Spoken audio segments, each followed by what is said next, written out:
ಹಾಕಿ sir sir பின்னாடி குத்துறீங்க sir எப்போ வந்தாலும்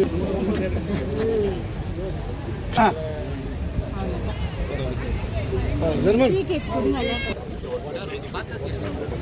total estimate cost 21 lakhs issue ಆಗಿದೆ. ಪೂಜೆ ಎಷ್ಟು ಕೆಲಸ ಮಾಡಿದ್ದಾರೆ, ಒಳ್ಳೆ ಕ್ವಾಲಿಟಿಯಲ್ಲಿ ಕೆಲಸ ಮಾಡಬೇಕೆಲ್ಲ.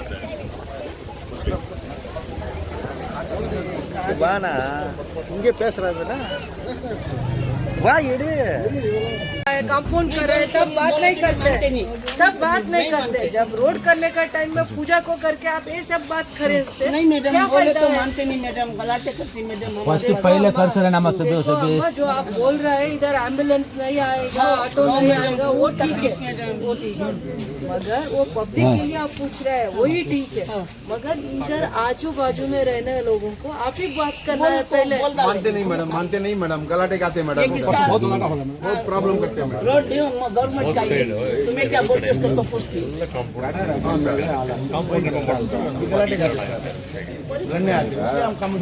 अभी हम बात करने से वो फायदा नहीं है, घर बनाने के पहले बात करने से हम तो कन्विंस करते थे, कंपाउंड बनाने के पहले, घर बनाने के पहले, गेट वो ग्रिल करने का पहले बात किया तो वो ठीक काम है।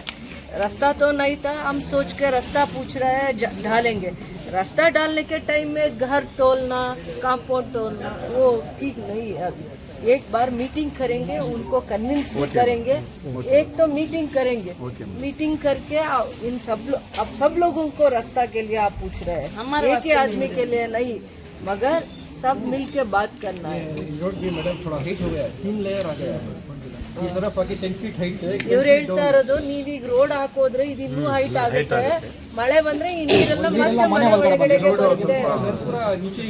नहीं भाई खोद किस डालता से ये खोद किस डालता से वैसा डालता नहीं खोद किस डालता सब वैसा डालता नहीं ऊपर खोद को क्या है होता है डालता है। ಇಲ್ಲಿ ಕಾಂಟ್ರಾಕ್ಟರ್ ಕರೀರಿ, ಅವ್ರು ಆಮೇಲೆ ನಾಳೆ ಮಾಡ್ತೀನಿ ನಿತೇಶ್ ಮೇಡಮ್ ಎಸ್ಕವೇಟ್ ಮಾಡಿಬಿಟ್ಟು ಆಮೇಲೆ ರೀಸರ್ಫೇಸಿಂಗ್ ಸ್ಟಾರ್ಟ್ ಮಾಡ್ತೀವಿ. ರೀಸರ್ಫೇಸಿಂಗ್ ಮಾಡಿದ್ರೆ ಹೈಟ್ ಕಡಿಮೆ ಆಗುತ್ತೆ ಮೇಡಮ್, ಇಲ್ಲ ಅಂದ್ರೆ ಇದ್ರ ಮೇಲ್ಗಡೆನೆ ಮಾಡಿದ್ರೆ ಹೈಟ್ ಮಾಡ್ತೀರಾ, ಸ್ಕ್ಯಾರಿಫೈ ಮಾಡಿ ಮತ್ತೆ ನೀವು ರೋಡ್ ಹಾಕಿ ಮನೆ ಒಳಗಡೆ ನೀರ್ ಬಂದ್ರೆ ಏನ್ ರೋಡ್ ಹಾಕಿ ಆಮೇಲೆ ಒಂದ್ಸತಿ आप ऐसे कीजिए, सब घर मिलके एक मीटिंग, सभी घर लोग इधर उन लोगों का सपोर्ट चाहिए। रेन के ऊपर कंपाउंड आ गया हो तो वो भी ಲೇಡೀಸ್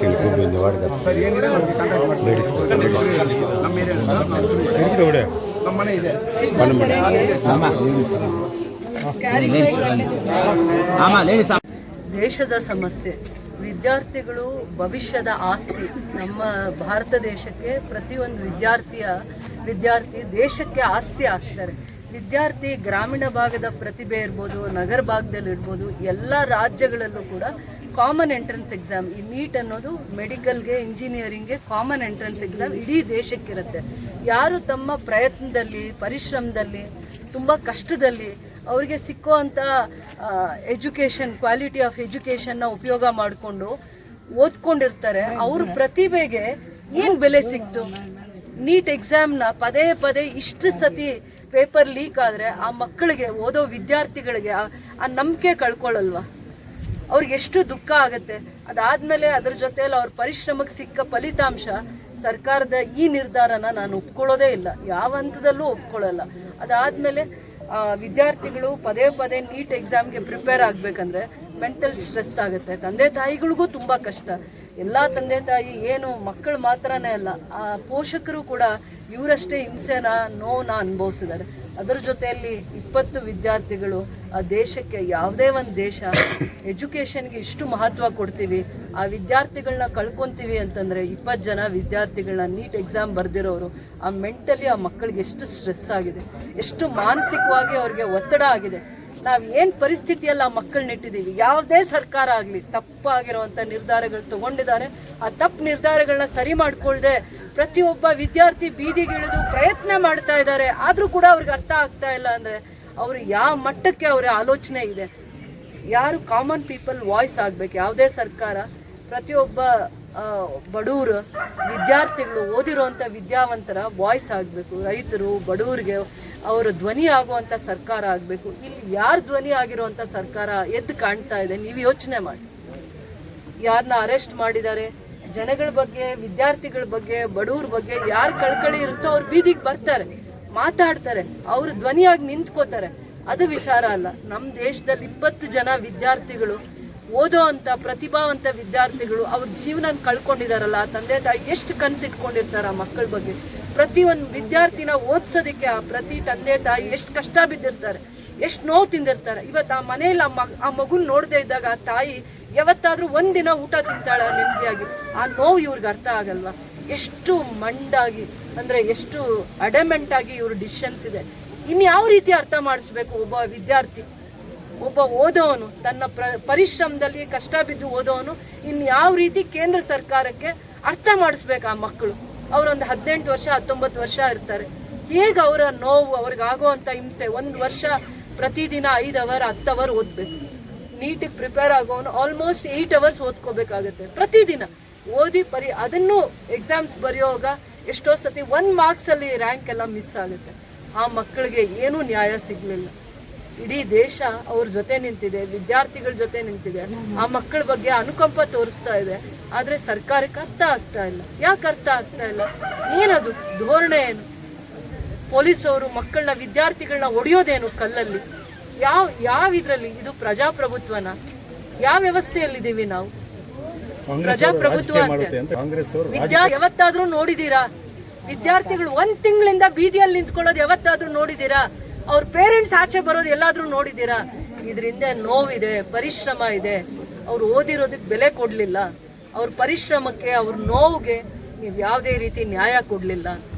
ಯಾವುದೇ ಪಕ್ಷ ಆಗಿರಲಿ, ಅವ್ರಿಗೂ ಅವ್ರ ಮನೆಗಳಲ್ಲೂ ಮಕ್ಕಳಿರ್ತಾರೆ, ಓದಿರ್ತಾರೆ. ಅನ್ಯಾಯ ಆದಾಗ ಅನ್ಯಾಯನ ಪ್ರತಿಭಟಿಸಿ ಅದನ್ನು ಅರ್ಥ ಮಾಡಿಸೋ ಪ್ರಯತ್ನ ಮಾಡಿ. ಆ ಜಾಗದಲ್ಲಿ ಯಾರಿದ್ರು ಇದೇ ರೀತಿ ರೈತರು ಹೋರಾಟ ಮಾಡೋದು. 4-5 ಸ್ಟೇಟ್ಸಿಂದ ರೈತರು ಎಷ್ಟೋ ತಿಂಗಳು ಹೋರಾಟ ಮಾಡಿದ್ರು, 1 ವರ್ಷ ಹೋರಾಟ ಮಾಡಿದ್ರು. 250 ಜನ ತನ್ನ ಪ್ರಾಣ ಕಳ್ಕೊಂಡ್ರು. ಅವತ್ತೂ ಇವರು ನ್ಯಾಯ ಕೊಡಲಿಲ್ಲ. ಯಾಕೆ ಅವ್ರಿಗೆ ಆ ಧೈರ್ಯ? ಯೋಚನೆ ಮಾಡಿ. ಇವತ್ತು ಮಕ್ಕಳು 20 ಜನ ದೇಶದ ಆಸ್ತಿ, ಎಲ್ಲ ವಿದ್ಯಾವಂತ ಮಕ್ಕಳು ದೇಶಕ್ಕೆ ಆಸ್ತಿ. ಅವ್ರನ್ನ ಇವತ್ತು ನಾವು ಕಳ್ಕೊಂಡಿದ್ದೀವಿ. ಅವ್ರ ಧ್ವನಿ ಆಗಬೇಕಾಗಿದ್ದು ಸರ್ಕಾರ, ಅವ್ರ ನೋವಿಗೆ ಸ್ಪಂದಿಸಬೇಕಾಗಿದ್ದಿದ್ದು ಸರ್ಕಾರ, ಆ ತಂದೆ ತಾಯಿನ ಕರೆದು ತಪ್ಪಾಯ್ತು ಅಂತ ಕ್ಷಮೆ ಕೇಳಬೇಕಾಗಿದ್ದಿದ್ದು ಸರ್ಕಾರ. ಇವತ್ತು ಅವರನ್ನ ಪೊಲೀಸಿಂದ ಲಾಠಿ ಚಾರ್ಜ್ ಮಾಡಿದ್ದಾರೆ, ಕಲ್ಲಲ್ಲಿ ಹೊಡೆಸಿದ್ದಾರೆ. ಯಾವ ಹಂತದಲ್ಲಿದೆ ಇದು? ಪ್ರಜಾಪ್ರಭುತ್ವನ? ಬೇಡಿಕೆ ಕರೆಕ್ಟ್ ಆಗಿದೆ ಅಂತ 3 ಬೇಡಿಕೆಗಳು ಬೇಡಿಕೆ ಕರೆಕ್ಟ್ ಆಗಿದೆ. ವಿದ್ಯಾರ್ಥಿಗಳ ಬೇಡಿಕೆ ಕರೆಕ್ಟ್ ಆಗಿದೆ. ವಿದ್ಯಾರ್ಥಿಗಳ ಪರವಾಗಿ ಯಾರ್ಯಾರು ಸಂಘ ಸಂಸ್ಥೆಗಳು ಅವ್ರ ಪರವಾಗಿ ನಿಂತು ಹೋರಾಟ ಮಾಡ್ತಾ ಇದ್ದಾರೆ ಅವ್ರನ್ನ ಸಲ್ಯೂಟ್ ಮಾಡಬೇಕು. ಮಕ್ಕಳ ನೋವನ್ನ ಅರ್ಥ ಮಾಡಿಸ್ತಾ ಇದ್ದಾರೆ ಅಷ್ಟೇ. ಏನು ಆತಂಕಕ್ಕೊಳಗಾಗುವಂಥ ಪರಿಸ್ಥಿತಿ ಬೇಡ. 35 ವಾರ್ಡಲ್ಲೂ ನಾವು ಕಂದಾಯ ಇಲಾಖೆಯ ಎಲ್ಲ ಅಧಿಕಾರಿಗಳನ್ನ ತಹಸೀಲ್ದಾರ್ ಜೊತೆ ಆದಿಯಾಗಿ 35 ವಾರ್ಡಲ್ಲೂ ಕೂಡ ಏನು ಪೆನ್ಷನ್ ಸಂಬಂಧ ಇರುವಂಥ ಸಮಸ್ಯೆಗಳಿದೆ, ವೃದ್ಧಾಪ್ಯ ವೇತನ, senior citizen pension, widow pension, specially abled pension ಏನು ಇವರು ಒದ್ದಾಡ್ತಾ ಇದ್ದಾರೆ 2-3 ತಿಂಗಳಿಂದ ಬೇರೆ ಬೇರೆ ಕಾರಣಗಳಿಂದ. ಇನ್ಕಮ್ ಸರ್ಟಿಫಿಕೇಟ್ ಪ್ರಾಬ್ಲಮಿಂದ, ರೇಷನ್ ಕಾರ್ಡ್ ಪ್ರಾಬ್ಲಮಿಂದ, BPL ಕಾರ್ಡ್, APL ಕಾರ್ಡ್ ಆಗಿರೋ ಕಾರಣದಿಂದ ಪೆನ್ಷನ್ಸು ಭಾಳ ಜನ ಕುಟುಂಬಗಳಿಗೆ ನಿಂತೋಗಿದೆ. ಅದನ್ನು ಏನೇನು ಟೆಕ್ನಿಕಲ್ ಗ್ರೌಂಡ್ಸಲ್ಲಿ ಸರಿ ಮಾಡಿಕೊಂಡು ಇಲ್ಲಿ ವಾರ್ಡ್ಗೆ ವಿಸಿಟ್ ಮಾಡಿ ಪೆನ್ಷನ್ ಅದಾಲತ್ನ ಮಾಡ್ತೀವಿ ಎಲ್ಲ ಪ್ರತಿ ವಾರ್ಡ್ಗೂ ಕೂಡ. ಯಾಕಂದರೆ ಇವ್ರನ್ನ ನಾವು ತಾಲೂಕು ಆಫೀಸ್ಗೆ ಬನ್ನಿ ಅಂತ ಹೇಳಲಿಕ್ಕಾಗಲ್ಲ. ಅದಕ್ಕೆ ಯಾವ್ಯಾವ ಇಲಾಖೆಗೆ ಸಂಬಂಧಪಟ್ಟಿದೆಯೋ ರೇಷನ್ ಕಾರ್ಡ್ದು, ಫುಡ್ ಡಿಪಾರ್ಟ್ಮೆಂಟು ಮತ್ತು ರೆವಿನ್ಯೂ ಡಿಪಾರ್ಟ್ಮೆಂಟು, ಕಂಪ್ಲೀಟ್ ಪೆನ್ಷನ್ದು ಇವ್ರನ್ನ ನಾವು ಪ್ರತಿ ವಾರ್ಡ್ಗೂ ಕರ್ಕೊಂಬಂದು ಆ ಏರಿಯಾಲ್ಲಿ ಯಾರ್ಯಾರಿಗೆ ಆ ಇಶ್ಯೂಸ್ ಇದೆ, ಪೆನ್ಷನ್ ಸಂಬಂಧಪಟ್ಟಿರೋಂಥ ಇಶ್ಯೂಸ್ ಇದ್ದಾವೆ, ಇನ್ಕಮ್ ಸರ್ಟಿಫಿಕೇಟ್ ಇಶ್ಯೂಸ್ ಇದ್ದಾವೆ, ಅವನ್ನು ನಾವು ಇದೇ ಜಾಗದಲ್ಲಿ ಅವ್ರ ಸಮಸ್ಯೆಗಳನ್ನ ಬಗೆಹರಿಸುವಂಥ ಎಲ್ಲ ಪ್ರಯತ್ನನೂ ಮಾಡ್ತೀವಿ. ಆಂದೋಲನದ ರೀತಿಯಲ್ಲಿ ಮಾಡ್ತೀವಿ. ಹೌದು, ಪೆನ್ಷನ್ ನಾವೇ ಇವರು ಪ್ರತಿ ವಾರ್ಡ್ಗೂ ಬರೋ ಅಂಥದ್ದು ಡೇಟ್ ಕೊಟ್ಬಿಟ್ಟು ಒಂದು 30 ಡೇಸ್ ಅದೇ ಕೆಲಸನೇ ಮಾಡ್ತೀವಿ.